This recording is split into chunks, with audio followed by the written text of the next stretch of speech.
আসসালামু আলাইকুম।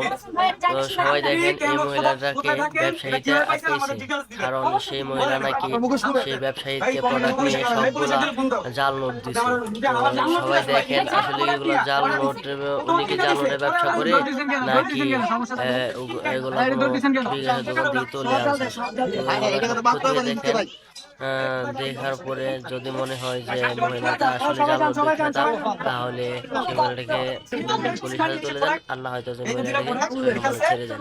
আমরা ভাই ঢাকাতে দেন তো এই যে দোকানে জাল নোট নিয়ে আসছে এগুলো আপনি ফেস করেন বলেন আপনি বলেন ফেস করেন দর দিছেন আপনি দর দিলেন কেন তাহলে আর দর দিছেন কেন ভাই এটা করছেন কেন এই যে দর দিলেন কেন আমি বলবি না দিব না ফোন দিব না আমি একজন সচেতন নাগরিক হিসেবে আমি ফোন দিবই। আচ্ছা পেছে লাগে দিব না এই প্রোডাক্টগুলো নিয়ে আসে তোমার দাম দেবো করে আছে। ঠিক আছে ভাই দেন, ঠিক আছে ভাই দেন।